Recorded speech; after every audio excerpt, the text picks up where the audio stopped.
उन्वान है भारत की गिरती मईशत में माशी मसाइल, चैलेंजेस और हल। अभी इस सदारती खिताब में आप लोगों ने सुना कि भारत की जो जीडीपी गिर रही है वो आप क्या समझते हैं कि सिर्फ लॉकडाउन हो गया और कारखाने बंद हो गए, तमाम कमाई के ज़राए मसदूद हो गए, इसकी वजह से लॉकडाउन गिर रहे हैं? ये जीडीपी गिर रही है और जीडीपी गिरना एक एक्ट ऑफ गॉड है, जैसे कि निर्मला सीतारमन ने भी बयान दिया था, जो वित्त मंत्री है, कि खुद भगवान की शरारत है जिसकी वजह से जीडीपी गिर रही है और हुकूमत में इतनी महंगाई बढ़ रही है। तो दरअसल इसमें भगवान की शरारत नहीं है, इंसान की शरारत है। और जब आप इंसान की शरारत के पीछे का सच जानेंगे तो मैं समझता हूँ कि अगर आप एक हसास आदमी हैं और एक आज़ाद फितरत के हामिल आदमी हैं और आप इस्लाम और ईमान पर अपने आप को की सिफत पर पाते हैं, तो मैं समझता हूँ कि सच्चाई को जानने के बाद आप ये सोचने पर मजबूर हो जाएंगे कि हमारे साथ कितना बड़ा धोखा हो रहा है और हमें इसके बाद आगे क्या लाहे अमल बनाना चाहिए।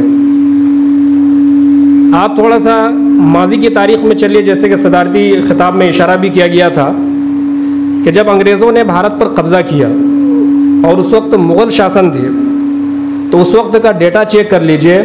मुग़ल शासन में 39 पॉइंट जीडीपी थी इंडिया की। लेकिन जब अंग्रेज़ आया तो अंग्रेज़ चूँकि यहाँ पर बिज़नेस के लिए आया था, तिजारत के लिए आया था, कोई यहाँ पर घर बसाने के लिए आया नहीं था, तो उन्होंने हिंदुस्तान को लूटना शुरू किया और इतना लूटा, इतना लूटा, इतना खोखला कर दिया कि हिंदुस्तान की आवाम जो है बहुत ज़्यादा मजबूर हो गई, भूखमरी के शिकार होने लगी। और ऐसे ऐसे हालात आए कि आप तारीख़ में पढ़ेंगे तो आपकी आंखों से आंसू जारी होना यकीनी है। जब आवाम इतनी कमज़ोर है, गरीब है और फिर हुकूमत उस पर मुसल्लत है और आवाम बिल्कुल निहत्ता है और हुकूमत उसके मुकाबले में बिल्कुल जदीद असलहे से लैस है, आवाम बिल्कुल अनपढ़ है और हुकूमत करने वाले लोग उसके मुकाबले में पढ़े लिखे, वेल ट्रेंड और तरबियत याफ्ता फ़ौजी के साथ यहाँ पर हुकूमत कर रहा है, तो क्या आप इस मकाम पर ज़रा रुक करके ये सोच सकते हैं कि उस वक्त के हिंदुस्तानियों ने, उस वक्त के भारतीयों ने इस हिंदुस्तान को कैसे आज़ाद कराया था? हम लोग जंग आज़ादी के उन्वान पर जब भी तकरीर सुनते हैं तो लफ्ज़ इस्तेमाल करते हैं कि जंग आज़ादी, जंग आज़ादी। जंग का मतलब हम ये समझते हैं कि सब लोग मैदान में उतरे और लड़ाइयाँ शुरू हुई, उधर से भी रन पड़ा, इधर से भी रन पड़ा, अंग्रेज़ हार गए और मुसलमान जीत गए और हिंदुस्तान आज़ाद हो गया। मैं बतला दूँ कि तारीख़ी सच्चाई इसके बिल्कुल बरखिलाफ़ है। ये कैसे हो सकता है कि एक तरफ लाठी डंडे वाले लोग हों और दूसरी तरफ जदीद असलहे से लोग हों और फिर लाठी डंडे वाले उनके मुकाबला कर लें? ये कैसे हो सकता है कि सामने वेल ट्रेंड फौजी लड़ रहे हों और इधर से सिर्फ बे ट्रेंड लाठी डंडे से लड़ रहे हों और उनको मुकाबला कर दें? सामने से एजुकेटेड लोग हों और मुनज़्ज़म फ़ौजी हिकमत अमली के साथ लड़ रहे हों और सामने से सिर्फ इस वजह से कि हिंदुस्तान ग़ुलाम हो चुका है और उलमा ने फतवा दिया था कि अंग्रेज़ों के ख़िलाफ़ जिहाद करना फ़र्ज़ है, उस फ़र्ज़ की अदायगी के लिए मैदान में बेखदर कूद पड़े हों, क्या वो मुकाबला कर सकते हैं? नहीं कर सकते हैं। तो तारीख़ की सच्चाई ये है कि भारतीयों ने जब ये महसूस कर लिया शामली के मैदान के जंग के बाद, 1857 की जंग के बाद, कि हम अंग्रेज़ों को लाठी डंडे से नहीं हरा सकते, मैदान जंग में उतर करके इस तरीके से खुला चैलेंज दे करके नहीं हरा सकते, तो कैसे हराएंगे? तो उस ज़माने में जमीयत उलमा हिंद ने सबसे पहले ये नज़रिया दिया। फिर उसके बाद ऑल इंडिया कांग्रेस ने भी यही तरीक़ेकार अपनाया और वो तरीक़ेकार यह था कि हम तर्क मवालात की तहरीक चलाएंगे, हम सिविल डिसओबीडियंस की तहरीक चलाएंगे। चुनांचे जब सब भारतीयों ने मिल करके हिंदू मुसलमानों ने जमीयत उलमा हिंद के प्लेटफार्म से और दिगर बरादरान वतन ने ऑल इंडिया कांग्रेस और उस वक्त जितनी भी छोटी बड़ी तंजीमें थीं उन तंजीमों के प्लेटफार्म से आवाज़ उठाई और ये कहा कि हम लोग नॉन कोऑपरेशन करेंगे, तर्क मवालात करेंगे, यानी हुकूमत को टैक्स नहीं देंगे, हुकूमत के इदारों में नौकरी नहीं करेंगे, हुकूमत के किसी काम में भी हम ताउन नहीं करेंगे। तो जब वो लोग हुकूमत कर रहे हैं, हुकूमत को टैक्स नहीं देंगे तो हुकूमत कैसे चलेगी? ज़ाहिर सी बात हुकूमत नहीं चल पाएगी। अभी लॉकडाउन में फैक्ट्रियाँ बंद हो गई, फैक्ट्री वालों ने टैक्स नहीं दिए, कारखाने बंद हो गए, कारखाने वालों ने टैक्स नहीं दिए, तो जीडीपी माइनस में चली गई और हिंदुस्तान की बुरी हालत हो गई। तो ऐसे ही उस ज़माने के भारतीयों ने ये किया कि हुकूमत को टैक्स देना बंद कर दिया। जब टैक्स देना बंद कर दिया तो 1947 आते आते तक जो रिपोर्ट है, जो डेटा मौजूद है, वो -3.052 इतना माइनस में चला गया। जब इतना माइनस में चला गया तो अंग्रेज़ों ने ये सोचा कि अब क्या करें। तो आपको याद होगा कि हिंदुस्तान को सोने की चिड़िया कहा जाता था। इसका मतलब क्या है कि कोई सोने की चिड़िया बनी हुई थी और उसकी वजह से हिंदुस्तान को सोने की चिड़िया कहा जाता था। सोने की चिड़िया हिंदुस्तान को इसलिए कहा जाता था कि हिंदुस्तान में बेपनाह हीरे जवाहरात और सोने चांदी थे, जो मुग़ल के तवस्सुस से दूसरी कंट्री से आए थे। यहाँ के लोग बहुत ज़्यादा इन चीज़ों के शौकीन थे, इसकी वजह से यहाँ सोना बहुत ज़्यादा था। तो हुकूमत ने क्या किया, सोना बेचना शुरू कर दिया। जब सोने के ज़खायर ख़त्म हो गए तो चांदी को बेचना शुरू कर दिया। जब हिंदुस्तान का सब कुछ बेच दिया और अंग्रेज़ यहाँ पर इतना मजबूर हो गया कि वो अपने एक स्टाफ को भी तनख्वाह न दे सकने लगे, तो फिर 15 अगस्त 1947 को हिंदुस्तान छोड़ दिया। तो जैसा कि मैंने अर्ज़ किया कि जिस वक्त हिंदुस्तान छोड़ रहा था अंग्रेज़, तो उस वक्त यहाँ पर GDP -0.52 था। और अभी कितना है? अभी सदारती ख़िताब में आपने जो ताज़ा शुमार सुना 25.14 या कितना बतलाया इन्होंने, 25 माइनस में चला गया है। तो हिंदुस्तान जब अंग्रेज़ छोड़ रहा है तो उस वक्त भारत की पोजीशन -3 थी, और जब अभी लॉकडाउन हुआ है और ये हालात पैदा हुए हैं तो इस वक्त -25 में चला गया है, यानी 23 गुना ज़्यादा माइनस में चले गए हैं। तो ये अभी हिंदुस्तान की हालत है। इसका नुकसान क्या होगा हमारे ऊपर नुकसान ये होगा कि हुकूमत की जितनी स्कीमें हैं, जितने बेनिफिट्स गरीबों को मिलते हैं, बहुत सारी स्कीमें हैं, उन स्कीमों का हम फ़ायदा नहीं उठा सकेंगे। अभी देख लीजिए कि जो पब्लिक सेक्टर्स हैं, तकरीबन पब्लिक सेक्टर्स हिंदुस्तान में 348 है। 348 में से हुकूमत 28 बड़े इदारों को बेच चुकी है।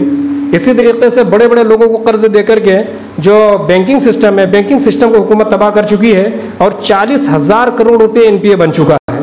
इसका नतीजा यह हो रहा है कि रोज़गार के मौके ख़त्म हो रहे हैं। और फिर उसके साथ जो हिंदुस्तान में सोने का ज़ख़ीरा था, एक चतुर्वेदी साहब है, उन्होंने भी RTI डाली थी, तो RTI में ये जवाब आया है कि 268 टन सोना हुकूमत बेच चुकी है और किसी को पता लगने के लिए नहीं दी है। तो अंग्रेज़ जब भारत छोड़ रहा था उस वक्त कंपेयर किया जाए और इस वक्त जब कंपेयर किया जाए तो ऐसा नतीजा यह है, रिजल्ट यह है कि हम लोग 23 पॉइंट माइनस में जा चुके हैं। अब इसका नुकसान क्या होगा? इसका नुकसान ये होगा कि जब हुकूमत बिल्कुल कमज़ोर हो जाएगी, हुकूमत चलाने की उसमें नहीं रहेगी, तो रियासतें खुद मुख्तारी तौर पर नहीं चल पाएंगी। जब रियासतें खुद मुख्तारी तौर पर नहीं चल पाएंगी तो फिर यहाँ पर प्रेसिडेंशियल रूल लागू हो जाएगा। प्रेसिडेंशियल रूल जब लागू हो जाएगा तो पूरे रियासतों का सिस्टम जो है एक आदमी में चला जाएगा, तो वो होता है सदर। तो एक सदर रहेगा और एक वज़ीर आज़म आएगा। तो जब पूरा सिस्टम 2 आदमी के हाथ में चला जाएगा तो फिर हिंदुस्तान में जमहूरियत के नाम की क्या चीज़ बचेगी? तो कहने का मतलब ये है कि बहुत सारे फैक्ट हैं, इस मकाले में आप पढ़ सकते हैं, वक्त की किल्लत है। इन तमाम फैक्ट के तनाजुर में और गिरती हुई मईशत के तनाजुर में हम ये कहने में हक़ बजानिब है कि भारत की जो GDP गिर रही है ये सिर्फ माशी कमज़ोरी की अलामत नहीं है, बल्कि इस मुल्क को आहिस्ता आहिस्ता एक हिंदू राष्ट्र की तरफ धकेलने की साजिश है।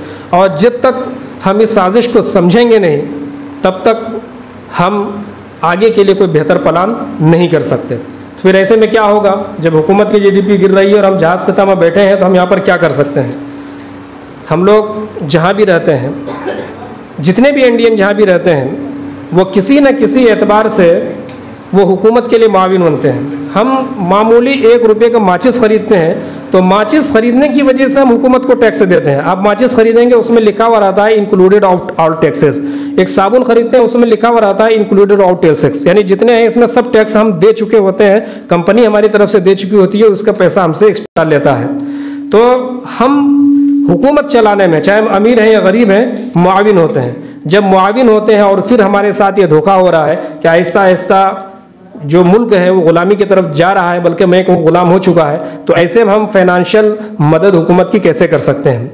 वो ऐसे कर सकते हैं कि हम लोग अपने आप को माशी एतबार से मजबूत करें। जब माशी एतबार से मजबूत करेंगे और जब किसी किस्म के हमारे ऊपर हालात आएंगे तो यही माशी मजबूती ही हमारे लिए काम आएगी। और जब माशी एतबार से मजबूत नहीं रहेंगे तो फिर हमारे लिए बहुत सारे मुश्किलात आदि पैदा हो सकते हैं। हो सकता है कि जिस तरीके से और GDP गिर रही है, हालात नीचे जा रहे हैं, कि हुकूमत आगे चल के फाइनेंशियल इमरजेंसी लगा दे। फाइनेंशियल इमरजेंसी लगाने के बाद ये होगा कि हमारे पास जो भी जमा पूंजी है वो ख़त्म हो जाएगी। तो बहरहाल तमाम बातों का खुलासा ये है कि हालात बहुत गंभीर हैं और इसको हिंदुस्तान को ग़ुलामी की तरफ ले जाने के तनाजुर में सोचना चाहिए, और जब मामला ऐसा है तो हमें फिर यहीं से यू टर्न लेना चाहिए और अपने आप को स्टैंड करना चाहिए। और स्टैंड करने के लिए ज़रूरी है कि हम अपने माशी हालत को मुस्तहकम बनाएँ। माशी हालत को कैसे मुस्तहकम बनाएंगे? माशी हालत को मुस्तहकम बनाने के लिए जब हम नबी अकरम सल्लल्लाहु अलैहि वसल्लम के अक़वाल का मुताला करते हैं, सीरत से रहनुमाई लेते हैं, तो हमको नबी अकरम सल्लल्लाहु अलैहि वसल्लम की सीरत में यह रहनुमाई मिलती है कि हम अपने ज़रिए माश के लिए जो भी तरीक़ा इख्तियार किया है, किसी पर पाबंदी नहीं है, लेकिन अगर हम तिजारत का रास्ता इख्तियार करते हैं तो तिजारत का रास्ता एक ऐसा रास्ता है जिसमें सरासर खैर ही है। एक हदीस है कि 30 आशारी रिज़्क़ फ़ी तिजारा, के कमाई के जितने भी ज़राए हैं उसको आप 10% में ले जाइए, 10 हिस्सों में ले जाइए, तो 10 हिस्सों में से सिर्फ 9 हिस्से और 9 ज़राए तिजारत में है, और बाकी जो है एक हिस्सा है वो दुनिया के दूसरे कामों में है। मिसाल के तौर पर कोई मुलाजमत कर रहा है, कोई नौकरी कर रहा है, कोई खेती कर रहा है, तो ये सब एक हिस्से में आते हैं, बाकी 9 हिस्से तिजारत में है। तो हमें तिजारत इख्तियार करनी चाहिए। जब हम तिजारत इख्तियार करेंगे तो हम माशी एतबार से मजबूत होंगे। जब माशी एतबार से मजबूत होंगे तो फिर अगर कभी इस तरीके से हालात आते हैं और इस हालात के तनाजुर में हमें हिंदुस्तान में किसी किस्म के मुकाबले की ज़रूरत पड़ती है, किसी तहरीक की ज़रूरत पड़ती है, तो जितना हम गरीब रह करके नहीं फ़ायदा पहुंचा सकते हैं, अमीर रह करके फ़ायदा पहुंचा सकते हैं। अगला सवाल ये होगा कि जब तिजारत का मशवरा दे रहे हैं तो हमारे पास तो कुछ भी नहीं है, हम कैसे तिजारत करें? न हमारे पास पैसा है, न तजर्बा है, और न ही कभी इस लाइन में हम घुसे हैं। हमारे बाप दादा खेती करते थे, हम भी खेती करते हैं, हमारे कुछ लोग नौकरी करते थे, हम भी नौकरी करते हैं, तो हमारे लिए क्या तरीक़ा होगा? तो उसके लिए इस मकाले में कई मशवरा दिया गया है, कई तरीक़े बतलाए गए हैं, जिसमें से सबसे पहले इलाक़े में तिजारत की शक्लें बतलाई गई हैं, फिर तिजारत के बुनियादी उसूल बतलाए गए हैं। तलाश के शहरों में बहुत सारी शक्लें, आप माइनॉरिटीज़ की वेबसाइट पर जाएंगे तो तकरीबन 35-37 ऐसे ज़राए हैं जो देहात में रह करके सरकारी स्कीमों से फ़ायदा उठा करके वो सब चीज़ें कर सकते हैं। फिर भी जो एक कॉमन चीज़ें हैं जो आप कर सकते हैं ज़रा सी मेहनत से, वो एक है बत्तख या मुर्गी पाल सकते हैं। इस सिलसिले में एक मुजीबुर रहमान साहब को इंजीनियर है, उन्होंने एक वीडियो भेजा था, मैंने देखा था, तो उसे आइडियल बनाने की ज़रूरत है। इस सिलसिले में मज़ीद मालूमात बाद में दी जा सकती है। इसी तरीके से आप देसी अंडे के बिज़नेस कर सकते हैं, बकरी पालन का आप बिज़नेस कर सकते हैं, खेत में नए तजर्बात कर सकते हैं। हम लोग क्या करते हैं, अगर बाप हमारे धान उगा रहे हैं तो हम धान ही उगाते हैं, नए तजर्बात के लिए तैयारी नहीं होते हैं। कहीं कहीं पर देख रहा हूँ कि लोग अपने खेती में तालाब करवा रहे हैं, अपने खेतों में बागात लगवा रहे हैं, तो ये अच्छा तजर्बा है, तजर्बा करके देखना चाहिए। इस तरीके से कोई और चीज़ अगर हम खेती में नया इनकलाब कर दें तो हमारे हालात बदल सकते हैं। बदरुद्दीन अजमल साहब का आप लोगों ने नाम सुना होगा, जो UDIF के सदर हैं आसाम में, तो उनके वालिद साहब जो अजमल साहब थे वो भी खेती करते थे। तो उन्होंने ये तजर्बा किया कि जब हम धान चावल उपजाते ही है तो क्यों ना हम दूसरी चीज़ उपजाए। तो उन्होंने जो है वो जो महंगा आता है, क्या बोलते हैं उसको, नहीं जंगल नहीं, चंदन, हाँ चंदन, तो चंदन की लकड़ी की खेती शुरू की। और अभी जो उनके लड़के हैं, उन लड़कों के 22 मुल्कों में बिजनेस है। तो बाप ने धान की खेती से चंदन की खेती शुरू की और बेटा आते आते 22 मुल्कों का टॉप मोस्ट ताजिर बन गया। तो नए तजर्बात करेंगे तभी होगा। ये कहेंगे कोई नहीं करता है हम क्यों करें, तो इससे कोई फायदा होने वाला नहीं है। पांचवा है शजरकारी कर सकते हैं, नए नए दरख्त आते हैं, दरख्त की बड़ी किल्लत होती है वो लगा सकते हैं। मछली पालन का है, जैविक खाद का है। जैविक खाद में छोटे जो वेस्ट हम लोग कर देते हैं, जैसे कोई जानवर मर जाता है हम लोग फेंक देते हैं, उसको ज़मीन में दफन कीजिए, 6 महीने के बाद उनको निकालिए, शानदार खाद बनता है, जो यूरिया वगैरह खरीदते हैं उससे ज़्यादा पावर रहता है। दस्तकारी हमारे यहाँ बहुत लोगों को आती है, घरों में औरतें सूटर बनना जानती हैं, डलिया बनना जानती हैं। इस तरीके से छोटी छोटी चीज़ों पर आप सोचेंगे तो बहुत सारे कर सकते हैं। 8वीं चीज़ है मौसमी फसल की खरीद और फरोख्त कर सकते हैं। धान का मौसम है, धान खरीदना फरोख्तना शुरू कर दिया। इससे जो आप अगर आपके पास 2-3 बीघा है तो उससे ज़्यादा आप इसमें कमाई कर सकते हैं। दूध का कारोबार कर सकते हैं। अब ये सवाल करेंगे पैसे का कैसे इंतज़ाम होगा, तो पैसे का इंतज़ाम करना भी कोई मुश्किल नहीं है, इसके भी बहुत सारे तरीक़े हैं। एक तरीका यह है कि आप शराकत की बुनियाद पर आप ये कर सकते हैं। आप एक ग्रुप बनाएं और ग्रुप में सब लोग ये तय करें कि हम लोग भाई 100 रुपये इसमें जमा करेंगे और रोज़ाना या मंथली जो भी जमा करेंगे उसके बाद एक पॉइंट पर इतना पैसे जमा हो जाएगा, तो उसके बाद हम इसका ये बिजनेस करेंगे। तो शराकत की बुनियाद पर आप पैसे जमा करेंगे तो आपके पास पैसे की कमी नहीं रहेगी। फंडिंग आप आपस में कर सकते हैं कि कोई भी आपदा या कोई भी ऐसी मुसीबत आए या किसी को हमको कोई ज़रूरत पड़ेगी तो उस ज़रूरत के लिए हम एक फ़ंड कायम कर लें और उस फंड को बाहमी इश्तराक के साथ चलाएं। तफसीलात इसमें लिखी हुई है। एक शक्ल है कि हम बिजनेस एसोसिएशन कायम कर सकते हैं। बिजनेस एसोसिएशन का एक तरीका ये हो सकता है कि जैसे जो जहाँ पर बिजनेस करते हैं जिस गांव में, सब गांव के बिजनेसमैन एक जगह जमा हो जाएं और वहां पर यह तय कर लें कि हम लोग अपने मुनाफे के एतबार से रोज़ाना 10 रुपये 100 रुपये जो भी हो सकता है वो जमा करेंगे, और जमा करने के बाद किसी एक को, या जो छोटे कारोबारी है अगर वो उसमें कर्ज मांगता है तो उसको 1 महीने के लिए 2 महीने के लिए, और जितना जमा किया वो जमा करने के वैल्यू के एतबार से हम उनको कर्ज देंगे। तो इस तरीके से करेंगे तो छोटे कारोबारियों को उठने का मौका मिलेगा।